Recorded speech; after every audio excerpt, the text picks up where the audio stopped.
Hi guys, you are watching pharmacy Tayyab feature YouTube channel. I am pharmacist Tayyab. तो आप देख रहे हैं जी physical pharmacy lecture series for second semester doctor pharmacy. आज इसका हम लेक्चर नंबर 1 पढ़ने जा रहे हैं। सरफेस टेंशन और इंटरफेशियल टेंशन के अंदर क्या फर्क है, क्या डिफरेंस है, इसको डिटेल से देखो। ये छोटा सा क्लिप मैं ऐड कर रहा हूँ आपकी इन्फॉर्मेशन को बढ़ाने के लिए। इस पूरी बुक जो सेकंड सेमेस्टर डॉक्टर फार्मेसी की फिजिकल फार्मेसी है, इसके लिए कितने लेक्चर्स के अंदर डिवाइड किया है। टोटल हमारे पास ये 6 चैप्टर्स हैं, जिसको मैंने 33 लेक्चर्स के अंदर डिवाइड किया है, जो नीचे इस सीरीज के अंदर मौजूद हैं। आज आप पहला लेक्चर देखने जा रहे हैं और नीचे सारे जो 33 लेक्चर्स हैं को भी आप वॉच करें और अपना सिलेबस जो है वो मुकम्मल करें। सबसे पहले चैनल को सब्सक्राइब कर दें, वीडियो को लाइक किया करें और इसको व्हाट्सएप ग्रुप जो आपके क्लास फेलोज हैं उनके साथ जरूर शेयर किया करें। ऑफिशियल अनऑफिशियल जो भी व्हाट्सएप ग्रुप आपके मौजूद होते हैं उसके अंदर इसको शेयर कर दें करें, ताकि अगर ये चैप्टर ये टॉपिक आपके काम आ गया तो आप किसी दूसरे के भी काम आ सके। सो शेयर करने के लिए थैंक यू इन एडवांस। उम्मीद है अभी तक आपने वीडियो लाइक कर दी होगी। आज के लेक्चर के लर्निंग ऑब्जेक्टिव के बारे में देखते हैं। आज का लेक्चर पढ़ने के बाद आप किस काबिल हो जाएंगे। सबसे पहले तो हम सरफेस और इंटरफेशियल के दरमियान फर्क देखेंगे कि सरफेस क्या होती है, इंटरफेस क्या होता है। फिर सरफेस टेंशन और इंटरफेशियल टेंशन के बारे में देखेंगे। फिर सरफेस और इंटरफेशियल फिनोमिना के बारे में देखेंगे। मॉलिक्यूलर जो फोर्सेस होती हैं इंटरफेस पर या सरफेस पर वो कौन सी होती है उसको अंडरस्टैंड करेंगे। फैक्टर्स देखेंगे जो सरफेस टेंशन और इंटरफेशियल टेंशन पे डिपेंड करते हैं, उनकी फार्मास्यूटिकल एप्लीकेशंस देखेंगे। और इस सारे कॉन्सेप्ट को हम इमल्शन, सस्पेंशन, वेटिंग और ड्रग डिलीवरी जो कि आगे जाके हमारे टॉपिक्स आने हैं, मेन सस्पेंशन, इमल्शन, ये सारे उसको अभी से हम टच करेंगे कि किस तरह सरफेस और या इंटरफेशियल टेंशन इन सारी डोजेज फॉर्म के अंदर क्या किरदार अदा कर रही है। सो आए देखते हैं, स्टार्ट करते हैं। सरफेस और इंटरफेस के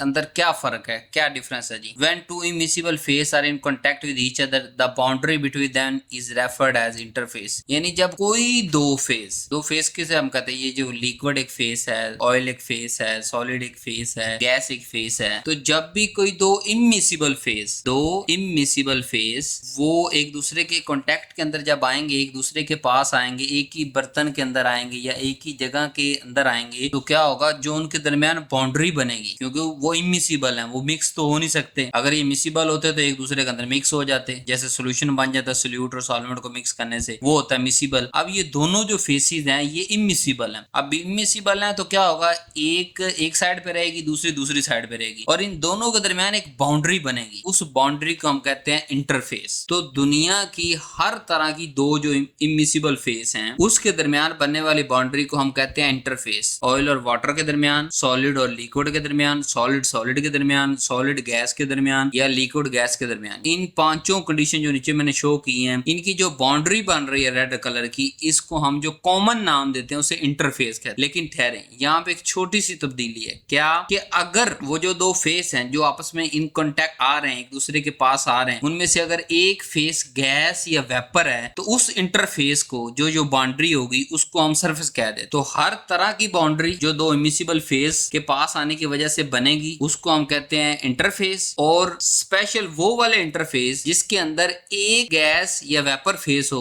उसको हम सरफेस कहते हैं। जैसे नीचे जो दाएं तरफ तीनों मिसालें, ये तीनों इंटरफेस की हैं, यानी ऑयल और लिक्विड के दरमियान क्या बन रहा है। अब एक तरफ ऑयल है, दूसरी तरफ वाटर है, दोनों में से कोई भी गैस या वेपर नहीं है, ठीक है। इसलिए इसे क्या कहेंगे, ऑयल लिक्विड या ऑयल वाटर इंटरफेस या लिक्विड इंटरफेस। दूसरी एग्जांपल के अंदर हमारे पास है लिक्विड और सॉलिड, कोई गैस या वेपर नहीं है, तो लिक्विड सॉलिड इंटरफेस जो बाउंड्री अंदर बन रही है उस बाउंड्री को इंटरफेस। एक सॉलिड है, दूसरा सॉलिड, इसके दरमियान दोनों इमिसिबल हैं, एक दूसरे के अंदर मिक्स नहीं हो रहे, तो सॉलिड इंटरफेस। लेकिन जब हमारे पास लिक्विड गैस की बात आए, यानी ऊपर वेपर है या गैस है, नीचे लिक्विड है, इसके दरमियान जो बाउंड्री बन रही है, इस बाउंड्री को इंटरफेस तो हम कहेंगे, लेकिन ज्यादातर हम इसे सरफेस कहेंगे। कहीं भी बाउंड्री बन रही हो वो इंटरफेस, लेकिन अगर उन दोनों के दरमियान अगर एक फेस गैस या लिक्विड हो तो उसको सरफेस कहना है, उसे फिर हम इंटरफेस। इसी तरह सॉलिड और एयर या सॉलिड और गैस जो है वो दरमियान में, अब गैस फेस है, दूसरा सॉलिड है, तो सॉलिड गैस सरफेस कहेंगे। तो दाएं तरफ वाले तीनों जो लिक्विड है, सॉलिड है, सॉलिड है, इसको हम कहते हैं इंटरफेस बाउंड्री को। और जो लिक्विड गैस या सॉलिड गैस उसके दरमियान जो बाउंड्री बनी उसके हम कहते हैं सरफेस। अब यहाँ एक एक्सेप्शन, अब आपने कहा सर यहाँ पे गैस नहीं आई या सेम लिक्विड नहीं आया जैसे वाटर और वाटर, क्या गैस के दरमियान कोई बाउंड्री होती नहीं होती। जब दो गैस एक सिलेंडर के अंदर मौजूद होती है वो कोई बाउंड्री नहीं होती, वो तो बरौनी मूवमेंट कर रहे हैं 24 घंटे, ऊपर वाला मॉलिक्यूल नीचे के अंदर, नीचे वाला ऊपर के अंदर, तो दोनों गैस के दरमियान कोई बाउंड्रीज नहीं बनती। और इसी तरह दो सेम जो लिक्विड होंगे वो तो मिसिबल होंगे, मतलब आधा गिलास पानी और आधा गिलास पानी दोनों करेंगे तो वो इमिसिबल तो नहीं है, वो मिसिबल है, उसके दरमियान कोई बाउंड्री नहीं हो, तो मिक्स हो जाएंगे, एक सिंगल ही बनेगा। तो अब यह सबसे गौर और इम्पोर्टेंट समझने वाली वो जो बात है वो ये है, बल्क के अंदर फोर्सेस क्या काम करेंगी, मॉलिक्यूल्स कैसे एक्ट करेंगे और सरफेस पे कैसे करेंगे। जैसे कि हम थोड़ा सा ये मिसाल ले लेते हैं लिक्विड गैस सरफेस। अब जो लिक्विड के मॉलिक्यूल्स हैं वो बल्क के अंदर और तरह से एक्ट करेंगे, क्यों? क्योंकि चारों तरफ से सेम मॉलिक्यूल घिरे हुए हैं, तो नेट फोर्स ओवरऑल 0 हो जाएगी। लेकिन जहां बाउंड्री बन रही है, जहां लिक्विड और गैस के दरमियान बाउंड्री बन रही है, वहां ये सरफेस के मॉलिक्यूल्स हैं लिक्विड के और गैस के, वो डिफरेंट बिहेव करेंगे। तो ये बात आपने याद रखनी है कि जो मॉलिक्यूल्स लिक्विड के अंदर मौजूद हैं वो डिफरेंटली बिहेव करते हैं, क्योंकि उनकी चारों तरफ जो है वो बल्क के अंदर जो मॉलिक्यूल्स मौजूद है उनके चारों तरफ सेम मॉलिक्यूल्स हैं, लेकिन जो सरफेस पे मॉलिक्यूल्स हैं ये डिफरेंट बिहेव करते हैं। इसी जो ये डिफरेंट बिहेव करते हैं, इसी से ये सरफेस टेंशन और इंटरफेशियल फिनोमेना निकले हैं। आए इन्हें समझ। सबसे पहले जो इंटरमॉलिक्यूल फोर्सेज की मैं बात कर रहा था कि दो तरह की फोर्सेज होती हैं, कोहेसिव और एक एडहेसिव। कोहेसिव कहती हैं सिमिलर मॉलिक्यूल, मतलब लिक्विड और गैस था हमारे पास सरफेस, तो लिक्विड के जो सॉलिड मॉलिक्यूल्स हैं, जो या लिक्विड के बल्क के अंदर मॉलिक्यूल्स हैं, उनकी आपस के अंदर जो फोर्स है सिमिलर मॉलिक्यूल्स की, उसको कहते हैं कोहेसिव। इस तरह गैस के मॉलिक्यूल्स की आपस के अंदर मॉलिक्यूल्स के अंदर जो फोर्स लग रही है वो है कोहेसिव। लेकिन जो सरफेस पे लग रही है, यानी एक तरफ लिक्विड है ऊपर गैस है, दरमियान में जो सरफेस बन रही है, उस सरफेस पे जो फोर्स लग रही है उसे हम कहेंगे एडहेसिव फोर्स। अब इन दोनों का बैलेंस ही होता है, यानी जहां कोहेसिव फोर्स और एडहेसिव फोर्स को बैलेंस आउट करने के नाम को हम के फिनोमेना को समझने के लिए सरफेस टेंशन और इंटरफेशियल टेंशन का फिनोमेना पढ़ते हैं। जैसे यहाँ छोटी मिसाल देता हूँ, वाटर के दरमियान क्या होगा, यानी वाटर का मॉलिक्यूल बल्क, एक वो पूरा बल्क है वाटर का, और उसके अंदर एक छोटा सा वाटर का मॉलिक्यूल, वो वाटर का मॉलिक्यूल बल्क के साथ क्या है, कोहेसिव फोर्स है ना, सिमिलर मॉलिक्यूल्स हैं। लेकिन वही वाटर का मॉलिक्यूल गिलास के साथ जब जहां पे टच कर रहे हैं वहां कोहेसिव फोर्स नहीं है, वहां एडहेसिव है, क्योंकि दो डिफरेंट चीजें आ गई, एक तरफ लिक्विड एक तरफ गिलास है। इन्हीं दोनों के दरमियान पे जो यानी कोहेसिव और एडहेसिव फोर्सेज हैं वही सरफेस के बिहेवियर को डिटरमाइंड करती हैं। कहीं कोहेसिव ज्यादा होगी तो और फिनोमेना शो होगा, कहीं एडहेसिव ज्यादा होगी तो और फिनोमेना शो होगा। अब देखते हैं प्रॉपर्ली हम इंटरफेशियल टेंशन। इंटरफेस से निकला इंटरफेशियल टेंशन। इंटरफेस क्या होता है, बाउंड्री। कोई भी दो इमिसिबल लिक्विड आपस, कोई भी दो इमिसिबल फेस आपस के अंदर कांटेक्ट के अंदर आ रहे हैं और जो दरमियान में बाउंड्री बन रही है उसको हम कहते हैं इंटरफेस। अब उस बाउंड्री पे जो फोर्स पर यूनिट लेंथ लग रही है, उस फोर्स पर यूनिट लेंथ को हम क्या कहेंगे, इंटरफेशियल टेंशन। जैसे ऑयल और वाटर, अब ऑयल और वाटर के दरमियान क्या होगा, सरफेस तो नहीं होगी, क्योंकि सरफेस के लिए मैंने शर्त लगाई थी कि एक फेस गैस होनी चाहिए या वेपर होनी चाहिए। अब एक तरफ ऑयल है एक तरफ वाटर है, तो दोनों के दरमियान क्या बनेगा, इंटरफेस बनेगा। जो बाउंड्री होगी उसे हम इंटरफेस कहेंगे। तो ऑयल और वाटर के दरमियान जो बनने वाला इंटरफेस है उसके ऊपर उस बाउंड्री पे, उस इंटरफेस पे कोई ना कोई फोर्स लग रही है और एक खास यूनिट एरिया पे लग रही है, यूनिट लेंथ पे लग रही है। वो जो फोर्स पर यूनिट लेंथ लग रही है उसको हम कहते हैं इंटरफेशियल टेंशन। यूनिट क्या है जी, न्यूटन पर मीटर या डाइन पर सेंटीमीटर। अब जरा और डिटेल के साथ चलते हैं सर, इंटरफेशियल टेंशन को जरा मॉलिक्यूलर बेसिक पे समझाएं। जैसे मैंने आपको कहा कि इंटरफेस पे दो इमिसिबल लिक्विड मौजूद हैं, ऑयल भी लिक्विड है ना, वाटर भी लिक्विड है, मिसाल ऑयल और वाटर की ले लेते हैं, दोनों इमिसिबल है, यानी आपस के अंदर हल नहीं हो रहे, यानी मतलब अंदर एक बाउंड्री बना रहे, उस बाउंड्री को हम इंटरफेस कह रहे हैं। अब यहाँ जो कोहेसिव फोर्स है हर लिक्विड की, यानी कि ऑयल के अंदर जो कोहेसिव फोर्सेस हैं आपस के अंदर मॉलिक्यूल्स की, या वाटर के अंदर वाटर के मॉलिक्यूल्स की आपसी मॉलिक्यूल्स के साथ जो बाउंड्री है कोहेसिव, वो दोनों की स्ट्रॉन्ग है, ठीक है। और जो इंटरफेस पे फोर्स है, यानी कि ऑयल और वाटर के मॉलिक्यूल के दरमियान जो फोर्स है वो बड़ी वीक है, इसीलिए ऑयल और वाटर मिक्स नहीं होता, ये सरफेस ब्रेक नहीं होती, ये इंटरफेस ब्रेक नहीं होती, एक बाउंड्री जो है ये ब्रेक नहीं हो रही। क्यों नहीं हो रही, कोहेसिव और एडहेसिव फोर्सेस के दरमियान में जो डिफरेंस है उस वजह से ब्रेक नहीं हो रही, क्योंकि दोनों जो लिक्विड है ऑयल और वाटर, दोनों की जो कोहेसिव फोर्सेस है अपने इंडिविजुअल तक, अपने ओन तक, यानी वाटर का वाटर के मॉलिक्यूल्स के अंदर, ऑयल का ऑयल के मॉलिक्यूल्स के अंदर, वो बड़ी स्ट्रॉन्ग है। सारे मॉलिक्यूल्स जो वाटर के हैं वो आपस की तरफ खींच रहे हैं और सारे ऑयल के मॉलिक्यूल आपस की तरफ खींच रहे हैं, दरमियान में एक बाउंड्री या इंटरफेस बन रही है। वहां पे जो ऑयल और वाटर के मॉलिक्यूल मॉलिक्यूल की फोर्सेस वो बड़ी कम है और डिफरेंस दोनों डिफरेंट है, ऑयल और लिक्विड, ऑयल और वाटर। तो इस जो एडहेसिव है बड़ी कम है। जब एडहेसिव बड़ी कम है तो इसको हम क्या कहेंगे, ये दोनों इमिसिबल है, मिक्स नहीं हो सकते और ना ही ये बाउंड्री टूट सकती है। क्यों? क्योंकि कोहेसिव फोर्सेस दोनों लिक्विड के अंदर ज्यादा है और एडहेसिव फोर्सेस ना होने के बराबर है। अगर एडहेसिव फोर्सेस यहाँ पे किसी तरीके से हम ज्यादा कर दें, मिसाल दे रहा हूँ समझाने के लिए, तो ऑयल और वाटर मिक्स हो जाएगा। जैसे इमल्शन के अंदर हम, इमल्शन क्या होता है, ऑयल इन वाटर है ना, हमारे वाटर इन ऑयल या ऑयल इन वाटर, दो तरह की फॉर्म होती है इमल्शन। अब वहां पे भी तो यही होता है, लेकिन उसके अंदर हम इमल्सिफाइंग एजेंट ऐड करते हैं। वो इमल्सिफाइंग एजेंट क्या करता है कि ये जो इंटरफेस है, ये जो बाउंड्री है, इसको ब्रेक करवा देता है और एडहेसिव फोर्स को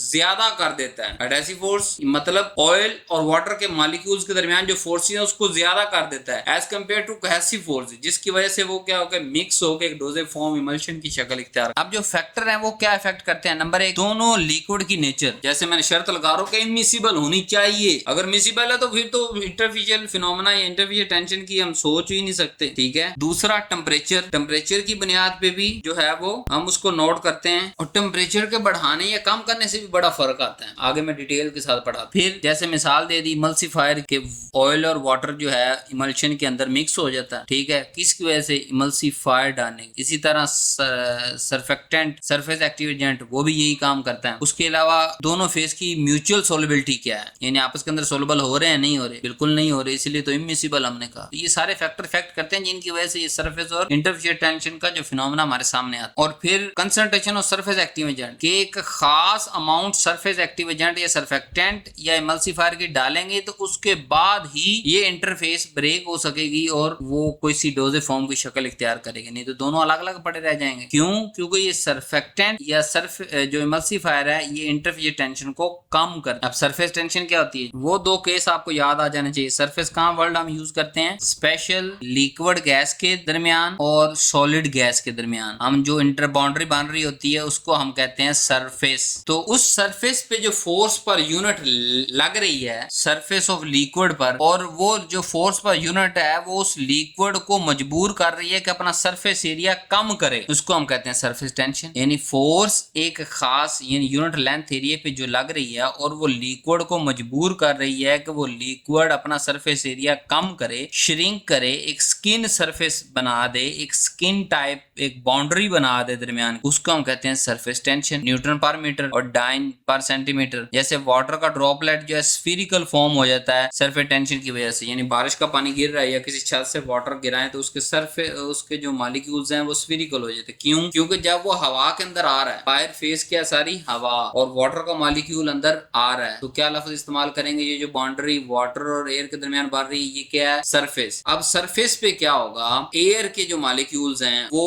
अब इस वाटर के अंदर मिक्स तो नहीं हो सकते क्योंकि एयर की मॉलिक्यूल्स के अंदर जो कैसी फोर्सेस वो स्ट्रॉन्ग है और लिक्विड के अंदर जो कैसी फोर्सेस है वो भी स्ट्रॉन्ग है, और जो एडहेसिव फोर्सेस हैं इसकी सरफेस पे, वाटर के मॉलिक्यूल की सरफेस पे जो एयर के मॉलिक्यूल इंटरेक्ट कर रहे हैं लेकिन वो एडहेसिव फोर्सेस ना होने के काबिल है। लिहाजा क्या होगा, वाटर का गिरता हुआ मॉलिक्यूल जो है वो श्रिंक करेगा और श्रिंक एक जब करेगा तो वो एक जो उसकी शक्ल बनेगी वो स्फीरिकल बनेगी। तो इसलिए हम क्या कहते हैं, ये किस वजह से हुआ, सरफेस टेंशन की वजह से, कि जो हवा उस पे प्रेशर लगा रही थी और वो जो सरफेस है उसने एक खास बिहेवियर शो किया कि वो श्रिंक हो गई, अपना सरफेस एरिया उसने मिनिमम कर लिया और एक खास शक्ल बन गई जिसे हम कहते हैं स्फीरिकल। अब मॉलिक्यूलर लेवल पे चलते हैं कि सरफेस टेंशन होती क्यों है। अब जो मॉलिक्यूल मौजूद हैं लिक्विड के अंदर, ठीक है, वो अपने इर्द गिर्द के सेम मॉलिक्यूल से अट्रैक्ट कर रहे हैं, ठीक है, तो फिर क्या होगा, जो नेट इनवर्ड फोर्स है, अब वही मैंने नीचे मॉलिक्यूलर एक्सप्लेनेशन लिखी हुई सरफेस टेंशन के, वाटर और एयर, उसी आप कतरा जो गिर रहा है स्फीरिकल फॉर्म के अंदर आ रहा है उसी की मिसाल ले लें। होगा क्या कि जो कतरा गिरेगा ना एयर के कांटेक्ट के अंदर आएगा तो वो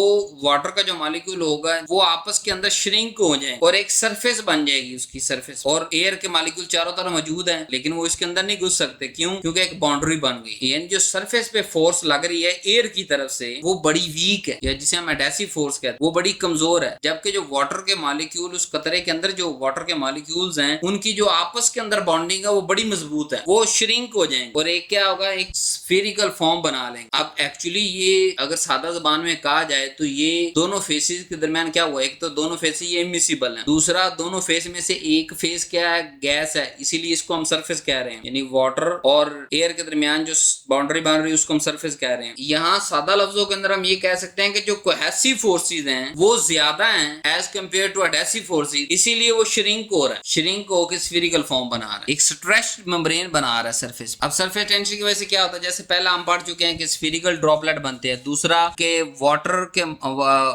एक बीकर के अंदर हमारे पास वाटर हो, जारी बात उसके ऊपर एयर, एनवायरनमेंट के अंदर एयर मौजूद है, तो वाटर और एयर दो फेसेस आ गए हमारे पास। अगर उसकी वजह से क्या हुआ, उसके चारों तरफ एयर के मॉलिक्यूल्स हैं, ऊपर सरफेस पे वाटर पे, वो क्या करेंगे एक टाइट सरफेस बना लेंगे सरफेस टेंशन की वजह से, तो सारे मॉलिक्यूल्स अंदर की तरफ उसको खींचेंगे सरफेस को और वो एक ब्रीक सी पतली सी तह बन जाएगी। अब होगा क्या कि अगर हम नीडल इस तरह रखें, दो शर्तें हैं कि वो गीली ना हो पहले से या जब ऊपर रख रहे हैं तब भी, और दूसरा नुकीला हिस्से की तरह नहीं रखना, लेंथ वाइज रखना है, तो वो जो नीडल है वो डूबेगी नहीं। क्यों? क्योंकि जैसे ही एक सरफेस बनी हुई है लिक्विड की, उसके ऊपर हम रखेंगे तो वो इसका वेट बहुत कम है, ना होने के बराबर है, और वो जो सरफेस टेंशन की वजह से जो एक स्ट्रेच्ड मेम्ब्रेन बनी हुई है सरफेस के लिक्विड पे, लिक्विड की सरफेस पे, वो इसको इसके वजन को बेयर कर लेगी। लेकिन अगर वही नीडल हम ऊपर रखने की बजाय अंदर फेंक दें, मतलब सीधी फेंकें, तो वो क्या होगा, वो सरफेस को ब्रेक करके डूब जाएगी। या पहले से अगर ये गीली हो तो क्या होगा, तो फिर जैसे ऊपर रखेंगे वो वाला मॉलिक्यूल जो इस नीडल पे मौजूद था वो सरफेस के साथ इंटरेक्ट करेगा, वो सरफेस ब्रेक हो जाएगी, फिर डूब जाएगी। तो ना डूबने की वजह क्या है, सरफेस टेंशन है, और सरफेस टेंशन की क्या कर रही है, आगे एक सरफेस बना रही है उस मॉलिक्यूल, इसलिए वो नीडल जो है वो नहीं। इसी तरह अगर जैसे हम बात करें कि कुछ चीजें गीली नहीं होती जल्दी से, रेजिस्टेंस टू स्वेटिंग, यानी जब पानी रिफ्यूज कर देता है कि वो वाटर वो किसी भी सरफेस पे स्प्रेड नहीं होगा, उसकी दो वजूहत हो सकती हैं, दो ही फोर्सेज है, कोहेसिव और एडेसिव। कोहेसिव फोर्स क्या करेगी कि वाटर के मॉलिक्यूल्स एक दूसरे की तरफ बड़े खींच रहे हैं, और एडेसिव यानी कि वाटर उस सरफेस के साथ लिंक नहीं करना चाहता, तो कोहेजन फोर्स ज्यादा हुई एडीएन से, वाटर पुल हो रहा है अपनी तरफ और एक बीड लाइक शक्ल बना रहा है इंस्टेड ऑफ स्प्रेडिंग, इसलिए सरफेस टेंशन की वजह से भी सम टाइम कुछ चीजें गीली नहीं हो पाती। अब जैसे पानी का कतरा है, उसको हम किसी पत्ते के ऊपर रखें तो वो क्या होगा, वो वैसे ही रोल होकर उस पत्ते से गिर जाएगा, नहीं ना कुछ पूरे पत्ते को गीला कर दे, चंद ड्रॉप्स की बात। अगर वही चंद ड्रॉप्स हम ग्लास के अंदर डाल दें या ग्लास की सरफेस पे फेंकें तो वो सारे बिखर जाएंगे, उस ग्लास को वेट कर लेंगे। क्यों? कि ग्लास की कंडीशन के अंदर एडहियन फोर्स ज्यादा है, वाटर के मॉलिक्यूल और ग्लास के दरमियान एडहियन ज्यादा है, इसलिए क्या होगा कि वो वेट हो जाएगी। जबकि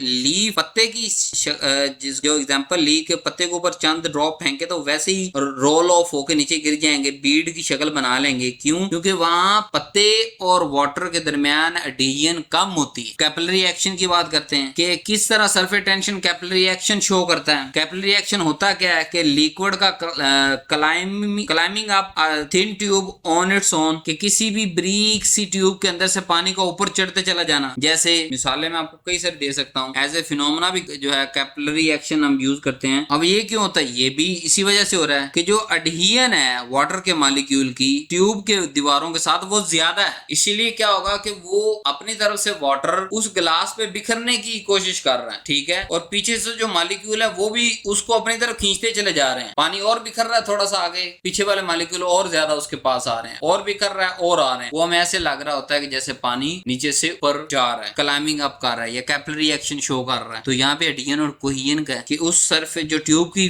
वॉल है वहां पे एडहियन ज्यादा है फोर्स, वाटर की अपनी कोहेजन फोर्स से सरफेस जो ट्यूब की है उस पे एडहियन ज्यादा है, इसलिए क्या होगा, वो आहिस्ता आहिस्ता आहिस्ता आहिस्ता पानी बिखरता जाएगा, पीछे वाले मॉलिक्यूल उसके साथ और ज्यादा बिखरेंगे और बिखर जाएगा, और आगे और आगे और आगे, इस तरह ये क्लाइंबिंग अप या कैपिलरी एक्शन शो कर सरफेस टेंशन की वजह से, due to imbalance between cohesive and adhesive force. यहाँ एडेसिव ज्यादा है इसलिए वो फॉर्मेशन ऑफ कर्व, कि कोई भी लिक्विड रखते हैं हम, जैसे हम ऑयल डालते हैं, जैसे हम लिक्विड डालते हैं किसी भी ट्यूब के अंदर, सिलेंडर के अंदर, तो एक खास कर्व दे रहा हो। अब वो जो कर्व बना रहा होता है वो भी सरफेस टेंशन की वजह से। कैसे? कि जब मॉलिक्यूल्स, लेट्स सपोज वाटर के मॉलिक्यूल्स हैं और बाहर एयर, एनवायरनमेंट के अंदर एयर तो मौजूद है, तो ऊपर से एयर है चारों तरफ, और वाटर के मॉलिक्यूल सिलेंडर के अंदर हैं। अब वो सारे वाटर के मॉलिक्यूल सरफेस के मॉलिक्यूल्स को नीचे खींच रहे हैं, ठीक है, जिसकी वजह से क्या होगा कि एक कर्व फॉर्म हो जाएगी, जिसे हम क्या कहेंगे, वो कर्व एज ए सरफेस के तौर पे काम करेगी, और उस सरफेस को ब्रेक करने के लिए जितनी फोर्स हमें चाहिए उसको हम कहते हैं surface tension, force per unit length. अब इसके लिए जो फैक्टर हैं वो कौन से हैं? नेचर ऑफ लिक्विड इमिसिबल होने चाहिए, टेम्परेचर इंक्रीज होगा, सरफेस टेंशन कम हो जाएगी। अगली स्लाइड में पढ़ते हैं कैसे। इम्प्योरिटीज अगर मौजूद है ना लिक्विड के अंदर तो फिर भी इशू आ जाएगा, फिर उसकी तरह वो कोहेसिव फोर्सेस नहीं रहेंगी, ठीक है। डिसॉल्व डिसॉल्व सब्सटेंस जैसे कि सर्फेक्टेंट आके डिसॉल्व हो जाते हैं और वो रिड्यूस कर देते हैं सरफेस टेंशन। प्रेशर बड़ा कम इफेक्ट है इसका सरफेस टेंशन। अभी टेम्परेचर कैसे इफेक्ट करता है, जैसे हम टेम्परेचर बढ़ाते हैं तो जो मॉलिक्यूल्स की काइनेटिक एनर्जी है, मूवमेंट जिसकी वजह से वाटर मॉलिक्यूल मूवमेंट करता है उसको हम कहते हैं काइनेटिक एनर्जी। तो जैसे हम टेम्परेचर बढ़ाते हैं तो काइनेटिक एनर्जी मॉलिक्यूल की बढ़ जाती है और इंटर मॉलिक्यूलर जो अट्रैक्शन है यानी कि कोहेसिव फोर्सेस हैं वो वीक होती चली जा रही है। ठीक है, अब कोहेसिव फोर्स जब वीक हो रही है और वाटर के मॉलिक्यूल्स या लिक्विड के मॉलिक्यूल की काइनेटिक एनर्जी बढ़ रही है, क्या जो सरफेस बनी हुई वो मेंटेन रहेगी? नहीं रहेगी। इसीलिए जब हम पानी को उबालते हैं एक खास टेम्परेचर पे, हालांकि अगर किसी बर्तन के अंदर पानी मौजूद है, ऊपर एयर है, वो तो एक सरफेस वहां बनी होनी चाहिए, लेकिन जैसे ही टेम्परेचर वाटर के मॉलिक्यूल्स का बढ़ता है तो वो उस सरफेस को ब्रेक कर देता है और फिर आहिस्ता आहिस्ता बुखारात वो शुरू हो जाते हैं, बबल्स बनने शुरू हो जाते हैं। ठीक है, वो सारा क्या कंडीशन है, जब टेम्परेचर बढ़ाया ओवरऑल वाटर के जो मॉलिक्यूल्स उनकी काइनेटिक एनर्जी बढ़ी और उन्होंने मूवमेंट ज्यादा कर दी और जो सरफेस टेंशन की वजह से सरफेस बनी हुई थी वो बरकरार नहीं रही। तो जब सरफेस टेंशन कम हो गई टेम्परेचर बढ़ाने से, जैसे कि बॉइलिंग पॉइंट पे क्या होता है कि सरफेस टेंशन जीरो हो जाती है, कोई सरफेस मौजूद नहीं रहती सरफेस ऑफ वाटर, क्योंकि वो वेपर की शक्ल के अंदर फ्रीली अब पानी उबल रहा है किसी भी बर्तन के अंदर, तो जो मॉलिक्यूल्स हैं वो सरफेस को छोड़ छोड़ के जा रहे होते हैं, कहाँ मौजूद होती है सरफेस जो उनको रोके, तो जीरो हो जाती है बॉइलिंग पॉइंट पे। किसी भी लिक्विड की बॉइलिंग पॉइंट पे उनकी सरफेस टेंशन जो है वो जीरो हो जाती है, कोई सरफेस वहां ऊपर नहीं रहती। अब हम बात करते हैं सर्फेक्टेंट की, जैसे सरफेस एक्टिव एजेंट भी कहते हैं, कि ऐसे सब्सटेंस है जो सरफेस टेंशन को कम करते हैं जब हम इनको लिक्विड के अंदर डाल देते हैं। जैसे मिसाल के तौर पे सॉप है, डिटर्जेंट है, पॉलीसॉर्बिडेंट है, सोडियम लायरल सल्फेट है, ये सारे बड़े इंपॉर्टेंट फार्मास्यूटिकल फॉर्मुलेशन में इस्तेमाल होते हैं। अब ये कैसे सरफेस टेंशन को रिड्यूस करता है? एक्चुअली ये मॉलिक्यूल्स लिक्विड के मॉलिक्यूल के गिर्द एक ऐसी लेयर बना लेते हैं कि जिनसे लिक्विड के मॉलिक्यूल्स की आपस के अंदर कोहेजन जो कोहेसिव फोर्स है वो कम हो जाती है, और जिस लिक्विड के अंदर जैसे ऑयल के अंदर हमने इस वाटर को मिक्स करना था तो वो वाटर के अंदर मिक्स होना स्टार्ट हो, जब कोहेसिव फोर्स कम होगी तो सरफेस पे लिक्विड के हर मॉलिक्यूल की सरफेस पे ऐसी जो सर्फेक्टेंट मौजूद हैं कि जो ऑयल को अपनी तरफ अट्रैक्ट कर रहे हैं। ठीक है, इधर से वाटर के मॉलिक्यूल की वो सरफेस पे मौजूद हैं, तो क्या होगा, कोहेजन फोर्सेस जो हैं दोनों लिक्विड और ऑयल के अंदर जो अपनी अपनी कोहेजन फोर्सेस है वो कम हो जाएंगी और सरफेस ब्रेक हो जाएगी और ऑयल और लिक्विड मिक्स हो जाएगा इमल्शन की शक्ल के अंदर, और पाउडर और जो है वो वाटर मिक्स हो जाएगा सस्पेंशन के अंदर और वो मिक्स हो जाएंगे। सारा फिनोमेना कोहेसिव और एडहेसिव फोर्सेस के दरमियान है कि जिसने सरफेस टेंशन को कम करना है वो क्या करे, एडहेशन फोर्स को बढ़ा दे या कोहेजन फोर्सेस को कम कर दे। दोनों के नतीजे के अंदर क्या होगा, सरफेस टेंशन कम हो जाएगी। अब दोनों में फर्क देख लेते हैं। सबसे पहला फर्क तो वही है जो मैं पढ़ा के आया हूँ कि अगर जो दो फेसेस इंटरेक्ट कर रही है उनमें से अगर एक लिक्विड है तो उस बाउंड्री जो दो फेस आपस में इंटरेक्ट कर रहे हैं, कांटेक्ट के अंदर आ रहे हैं, उनको हम कहेंगे सरफेस, और उस सरफेस पे लगने वाली फोर्स को हम कहेंगे सरफेस टेंशन। उसको ब्रेक करने के लिए चाहिए होगी जो, और इंटरफेस किसे कहेंगे, ऐसी दो फेस जो इंटरेक्ट कर रही हैं जिनमें से दोनों फेस में से कोई भी गैस मौजूद नहीं है, नॉन गैस है, दोनों फेस में से एक फेस भी जो है गैस नहीं है, उसकी जो बाउंड्री अंदर बनेगी उसे हम इंटरफेस कहेंगे, और उस पे जो लगने वाली फोर्स पर यूनिट लेंथ होगी उसको हम कहेंगे इंटरफेस। अब इसलिए यहाँ पे सरफेस टेंशन पे क्या मिसाल आएगी, लिक्विड एयर, लिक्विड दोनों में से कोई फेस भी गैस या वेपर नहीं है। एग्जांपल वाटर और एयर, जो सारी मिसाल मैं आपको वाटर एयर की पढ़ा के आ रहा हूँ। ऑयल और वाटर वो इंटरफेस की मिसाल है, इंटरफेस टेंशन की है। अब सरफेस टेंशन किस वजह से हो रही है कि कोहेसिव फोर्सेस बड़ी मजबूत है इसलिए सरफेस बन रही, बाउंड्री बन रही, जिसको हम सरफेस कह रहे हैं। और हमारे पास जो इंटरफेस टेंशन है वो उसके अंदर कोहेसिव और एडहेसिव फोर्सेस दोनों वजूहात बनती हैं। फार्मास्यूटिकल रेलेवेंस की अगर बात करें, सरफेस टेंशन हमारे पास वेटिंग और स्प्रे डोज फॉर्म के अंदर इस्तेमाल होती हैं, और इधर इंटरफेस की बात करें इमल्शन और सस्पेंशन के अंदर ये। अब वेटिंग की इंपॉर्टेंस, पाउडर के वेटिंग की इंपॉर्टेंस क्या है? वेटिंग क्या होता है कि replacement of air at the solid surface by liquid, कि सॉलिड के गिर्द एयर मौजूद है उसकी जगह पे अगर वाटर के मॉलिक्यूल आके उसको वेट कर दे उसको हम कहते हैं wet. High surface tension liquid wet powder poorly, ऐसा लिक्विड जिसकी अपनी सरफेस टेंशन बहुत मजबूत है, जो लेयर बनी हुई है वो बड़ा पुअरली पाउडर को वेट करेगा, और अगर उसकी सरफेस टेंशन को हम कम कर दें तो वो जो उसने वेट करना है पाउडर को वो इजीली कर सकता है, उसकी वेटिंग इंप्रूव हो जाएगी। जैसे सस्पेंशन मदद करता है कि water help the water weight hydrophobic powder, हालांकि हाइड्रोफिलिक चीजों के साथ वाटर ज्यादा इंटरेक्ट करता है, लेकिन पाउडर तो हाइड्रोफोबिक होता है, ठीक है। अब जब सर्फेक्टेंट डाला होगा तो क्या होगा, सर्फेक्टेंट की वजह से जो ना हाइड्रोफोबिक पाउडर के साथ भी इजीली वेट हो जाएगा। क्यों? क्योंकि उसने इसकी टेंशन को कम कर देना है, उस सर्फेस को ब्रेक करवा। सस्पेंशन के अंदर क्या रोल है कि सस्पेंशन के अंदर हमारे पास अगर पुअर वेटिंग हो, पाउडर सही तरह से वेट ही ना हो सके, सस्पेंशन हमारे पास क्या होता है कि पाउडर के फॉर्म के अंदर सिरप हमारे पास आ रहा होता है मार्केट के अंदर, हम उसे कहते हैं जहां तक निशान लगा वहां पे पानी डाल के इसको मिक्स कर। लेट्स सपोज अगर उस पाउडर के अंदर सर्फेक्टेंट ना हो तो क्या होगा, पाउडर फ्लोट करना शुरू कर देगा, उसके अंदर प्रॉपर्ली मिक्स नहीं हो। क्या होता है, सस्पेंशन के अंदर हम सस्पेंडिंग एजेंट डाल के भी, जैसे ही कस्टमर उसके अंदर लिक्विड डालता है तो वो लिक्विड जो वाटर डालता है और सर्फेक्टेंट भी मौजूद है, मेडिसिन भी मौजूद है, वो सर्फेक्टेंट क्या करवाता है कि सारी वाटर की सरफेस टेंशन को खत्म कर देता है और यूनिफॉर्म डिस्ट्रीब्यूशन करवाता है पाउडर्स की वाटर के अंदर, और ये डिस्पर्शन जो है वो सारी यूनिफॉर्म बनती है और कोई भी पाउडर फ्लोट नहीं होता सरफेस पे। तो वेटिंग एजेंट डालने से क्या होता है कि सरफेस टेंशन कम होती है और स्टेबिलिटी बढ़ती है। इसके अंदर हमारे पास सर्फेक्टेंट है, ग्लिसरीन है, अल्कोहल है, डिफरेंट कंडीशन के अंदर डिफरेंट। इमल्शन के अंदर क्या है कि जब दो इमिसिबल लिक्विड हमने मिक्स करने हैं, ऑयल और वाटर, तो अगर इंटरफेशियल टेंशन, ऑयल और वाटर दो फेज है ना, इंटरफेशियल टेंशन यहाँ पे अगर बहुत ज्यादा होगी तो सस्पेंशन क्या होगा, अनस्टेबल होगा, वो मिक्स नहीं होगा। अगर यही इंटरफेशियल टेंशन कम होगी तो जो इमल्शन है वो स्टेबल होगा। तो किस तरह हम काम करेंगे इंटरफेशियल टेंशन की? अब इंटरफेशियल टेंशन क्यों कह रहा हूँ, क्योंकि यहाँ पे जो दो, एक लिक्विड है, एक ऑयल है, एक वाटर है, दोनों क्या है, कोई गैस नहीं है, एक लिक्विड है, एक ऑयल है, दूसरा वाटर है, तो दोनों में से कोई भी गैस नहीं है, इसलिए यहाँ सरफेस की बात नहीं करेंगे, सरफेस टेंशन की, या इंटरफेशियल टेंशन की बात। कि इस इंटरफेशियल टेंशन अगर ये ज्यादा होगा तो सस्पेंशन अनस्टेबल होगा, तो इसको हम काम कैसे करेंगे कि इमल्सिफाइंग एजेंट ऐड करेंगे, जिसकी वजह से क्या होगा, इंटरफेशियल टेंशन कम हो जाएगी और इमल्शन स्टेबल हो जाएगा। इस तरह टॉपिकल डोजेज फॉर्म की अगर बात करें, क्रीम, लोशन और ऑइंटमेंट, अगर प्रॉपर वेटिंग होगी तो पूरी ड्रग डिस्ट्रीब्यूट हुई होगी यूनिफॉर्मली पूरे हमारे जो ट्यूब, लोशन या ऑइंटमेंट के। कैसी होगी कि हमें सरफेस टेंशन जो है वो रिड्यूस करेंगे ताकि स्किन के ऊपर अप्लाई हो सके। दूसरा, इंटरफेशियल टेंशन जो है वो इसकी स्टेबिलिटी को इफेक्ट कर रही है, तो दोनों को हमने रिड्यूस किया होता है टॉपिकल डोजेज के अंदर, ताकि पेशेंट की एक्सेप्टेबिलिटी बढ़ सके और ड्रग की एब्जॉर्प्शन बढ़ सके। जब लेट्स सपोज क्रीम हमने बड़ी शानदार बना, लेकिन वो स्किन पे जब स्प्रेड करते हैं ना, तो क्या होता है कि वो सरफेस टेंशन की वजह से वो सही तरह स्प्रेड ही नहीं हो सकती, तो ड्रग अब्जॉर्ब होगी नहीं हो। तो हर डोजेज फॉर्म के अंदर जहां हमें सरफेस टेंशन कम करनी है वहां सरफेस टेंशन कम करेंगे, जहां हमें इंटरफेशियल टेंशन कम करनी है वहां हम इंटरफेशियल टेंशन कम करेंगे, और उस डोजेज फॉर्म को इस काबिल बनाएंगे कि पेशेंट उसको एक्सेप्ट भी करे और ड्रग अब्जॉर्ब भी हो जाए। आगे ड्रग डिसोल्यूशन के अंदर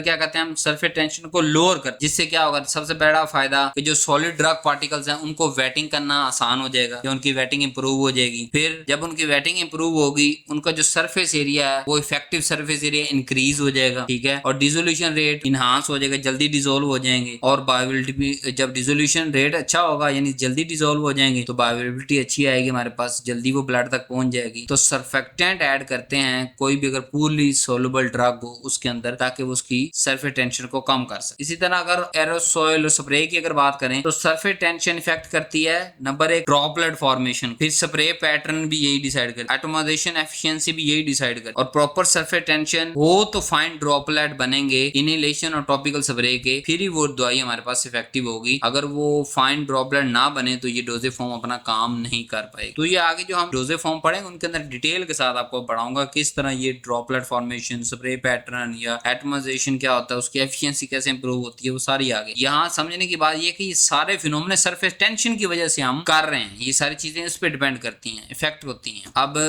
अगर पेरेंटरल फॉर्मुलेशन की बात करें तो इंजेक्शन के अंदर जो ड्रग पार्टिकल को वेट होना है वो बड़ा जरूरी है, क्योंकि वाटर इंजेक्शन को तो हमने क्रिस्टल क्लियर बना के भेजना होता है, उसके अंदर कोई एग्रीगेशन नहीं होनी चाहिए, ठीक है। इसीलिए हम उसके अंदर भी सरफेस एक्टिव एजेंट डालते हैं ताकि मैन्युफैक्चरिंग के दौरान, स्टोरेज के दौरान, या जब हम पेशेंट को लगा रहे हैं टीका तब भी किसी भी तरह की पार्टिकल्स की एग्रीगेशन ना हो। ये ना हो कि वो जो डिक्लोरान, फ्लैजल, नोविडेट जो इंजेक्शन है उसके अंदर किसी भी तरह की इम्प्योरिटी नजर आए, कोलेस्ट्रॉल क्लियर होना चाहिए, फिर ही वो लगाने के काबिल है, यूज करने के काबिल है। तो ये भी सारा सरफेस टेंशन और इंटरफेशियल टेंशन की की वजह से। अब यहाँ बड़ा इंटरेस्टिंग कि मेजरमेंट कैसे करते हैं, मेथड कौन से हैं, मेथड पढ़ेंगे हम फिर कभी डिटेल से। यहाँ सिर्फ नाम आपको टच करके दे रहा हूँ ताकि आपको पता हो। सबसे पहला कैपिलरी राइज मेथड है, दूसरा है जी ड्रॉप वेट और ड्रॉप नंबर मेथड है, तीसरा ड्यूनोई रिंग मेथड है, और लास्ट वन है विल्हेमी प्लेट मेथड। तो ये सारे के सारा जो है वो फॉर्मुलेशन को डेवलप करने के अंदर और सरफेस टेंशन और इंटरफिशियल टेंशन को जब आप मेजर करेंगे कि इतनी इतनी फोर्स पर यूनिट लेंथ लग रही है, तो फिर ही हम ओवरऑल जो भी डोजेज फॉर्म या फॉर्मुलेशन डेवलप करेंगे या क्वालिटी कंट्रोल के दौरान चेक करेंगे तो ही चेक कर सकते। इसलिए इसके सरफेस टेंशन इंटरफिशियल टेंशन जो फोर्स पर यूनिट लेंथ है इसको मेजर करने के भी मेथड हमारे पास मौजूद हैं, और इंशाल्लाह आगे वाली वीडियोस के अंदर मैं आपको पढ़ाऊंगा। एग्जांपल कौन सी, जैसे फार्मास्यूटिकल एग्जांपल कौन सी है जी, ट्विन 80 ये रिड्यूस करता है इस सरफेस और इंटरफिशियल टेंशन को, लेसिथिन ये इमल्शन को स्टेबलाइज करता है, क्या कर रहा है, टेंशन को कम ही कर रहा है, सोडियम लायरल सल्फेट ये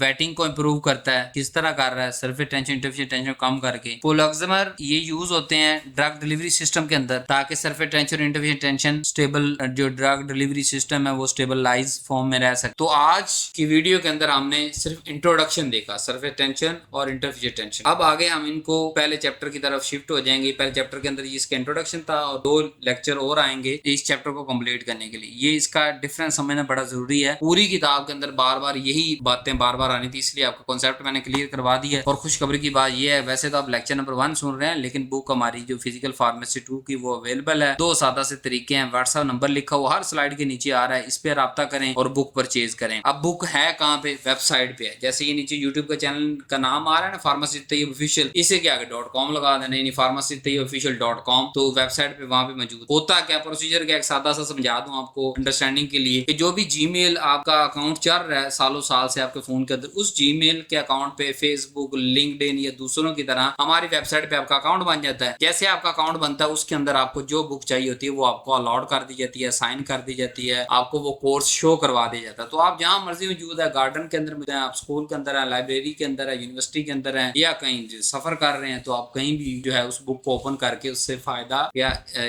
उससे अपना जो है वो फायदा उठा सकते हैं, उसको पढ़ सकते हैं, अपने एग्जाम को बेटर कर सकते हैं। तो ये वेबसाइट पे जाएं, रजिस्टर हो जाएं और वहां पे ऑर्डर कर सकते हैं, लेकिन आपने व्हाट्सएप पे राब्ता जरूर करना है। बहुत सारे ऑर्डर ऐसे होते हैं कि आप लोग बस वहां पे ईमेल दे देते हैं और ऑर्डर प्लेस कर देते हैं। तो जब तक आप व्हाट्सएप पे राब्ता नहीं करेंगे, ये जो मेरा ऑफिशियल नंबर हर स्लाइड के नीचे शो हो रहा है, बल्कि यूट्यूब के जो चैनल का बैनर है उसके ऊपर भी लिखा हुआ है, और 6 साल से यही नंबर चल रहा है और आने वाले सालों के अंदर भी यही नंबर यूट्यूब के लिए रहने वाला है। तो इस नंबर पे राब्ता करना जरूरी है। वहां पर ऑर्डर प्लेस करें ना करें, आप व्हाट्सएप पे राब्ता करेंगे तो आपको सारे प्रोसीजर खुद समझा दी जाएंगे। पहले पेमेंट है, पेमेंट क्या है, हर बुक की ज्यादा से ज्यादा 1 मूवी टिकट के बराबर, एक मूवी टिकट के अंदर जो है ना आपने कोई हजारों के अंदर आपसे जो है वो हैवी टैक्सिंग के हिसाब से पेमेंट नहीं ले रहे। तो व्हाट्सएप नंबर पे राब्ता करें ताकि आपको मजीद जो है वो इन्फॉर्मेशन दी जा सके और बुक को एक्सेस करें। चाहे आप पहले लेक्चर देख रहे हैं, अगर आपके पास बुक होगी तो आपके पेपर ज्यादा अच्छे होंगे। और ये बुक मेरी ही लिखी हुई है आफ्टर द 6 ईयर। अगर आज रिकॉर्डिंग की बात करूं तो 6 साल हो गए मुझे यूज, तो डिफरेंट टॉपिक्स फार्मास्यूटिक्स से लेकर कॉलोजी तक, कॉलोजी से कॉग्नोसी, कॉग्नोसी से फार्मास्यूटिकल टेक्नोलॉजी और टेक्नोलॉजी से क्लिनिकल तक का सफर सारा तय करने के बाद स्टेप और इन चीजों पे हम जो है वो शिफ्ट हुआ हूं मैं। तो बुक इंशाल्लाह अवेलेबल है।